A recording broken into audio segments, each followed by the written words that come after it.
Je suis contente de faire de la philosophie parce que j'aime penser. D'accord. Et toi, Ava? Moi, j'aime bien la philosophie parce que, en fait, dans la philosophie, tu peux mettre les idées ensemble et ça peut fabriquer une vraie idée. La philo, c'est très important. Le français, tu parles mieux, tu tiens mieux aussi. Tu peux faire tout avec. Mieux tu penses, mieux tu fais. Parce que quand tu calcules, tu as besoin de penser ça. Par exemple, je sais pas, 39 moins 25, tu as besoin de penser. Et la philo aussi, tu penses. Et ça t'aide mieux à penser parce que tu découvres des choses nouveaux. Et c'est un peu la même chose en mathématiques. Il arrive un moment où c'est cette pratique de la philosophie qui vient alimenter d'autres pratiques qui peuvent être la grammaire ou les mathématiques. Et moi, j'ai vraiment le sentiment de ne plus faire les mathématiques, de ne plus faire la grammaire comme je le faisais avant de pratiquer la philosophie. C'est-à-dire qu'il y a un vase communicant qui est évident, en tout cas pour moi, c'est comme ça que je le ressens. Il y a vraiment des transferts qui se font. Et souvent, les enfants me disent, quand on est dans une situation problématique, résolution de problèmes en mathématiques, souvent j'entends un enfant me dire « mais là on fait quoi? Des maths ou de la philo ?»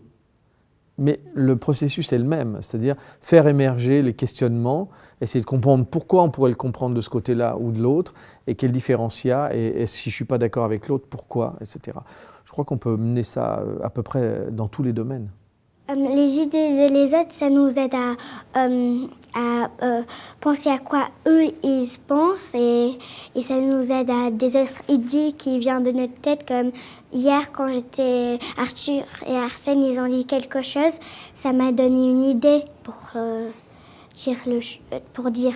Ça me permet d'utiliser ces méthodes dans d'autres leçons, quand j'enseigne l'anglais. Disons les sciences, l'histoire, tout ça. On peut porter un œil un peu plus critique sur ce que disent les enfants. Mais surtout entre eux, ce n'est pas moi qui viens interrompre, c'est plutôt eux qui s'autodirigent, qui maintenant utilisent des termes comme des exemples, un contre-exemple, et c'est eux qui se corrigent ou qui se dirigent eux-mêmes. Et ça me permet d'aller un peu plus profond dans certains domaines qu'auparavant j'aurais peut-être pas osé ou j'aurais peut-être pas pris le temps d'aller explorer avec eux. Ouais. Parfois, je change des idées parce que en premier en philosophie, peut-être j'ai dit comme une chose, c'est pas vrai, mais un truc qui n'est pas vrai et qui n'est pas juste, peut-être j'ai dit, mais c'était mon idée. Et après, peut-être j'ai encore une fois réfléchi et l'autre fois, j'ai changé d'idée. Ils savent qu'il n'y a pas de honte à avoir tort ou ils savent que ce n'est pas une compétition. Ils ne sont pas là pour avoir la bonne réponse parce que je leur dis très bien, il n'y a pas une seule bonne réponse. Et comme on avait dit auparavant, ce n'est pas noté. Et ça, je crois, ils sont maintenant beaucoup plus à l'aise à s'autocritiquer, mais accepter une critique.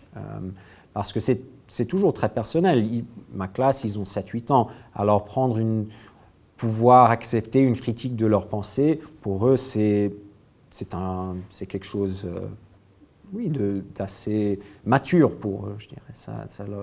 Ça montre une maturité de leur part qu'ils n'avaient pas au début de l'année, c'est certain. Oui. La philosophie, c'est connecté à la paix parce que quand on fait la philosophie, on oublie s'il y a quelque chose qui se passe à la maison, s'il y a quelque chose ou quelqu'un qui t'en dit quelque chose, méchant ou quelque chose. On oublie tout ça dans la philosophie, on pense des autres choses. Ça m'aide parce que moi je crois que je suis plus intelligent parce que mon cerveau, ça me fait plus de confiance en moi.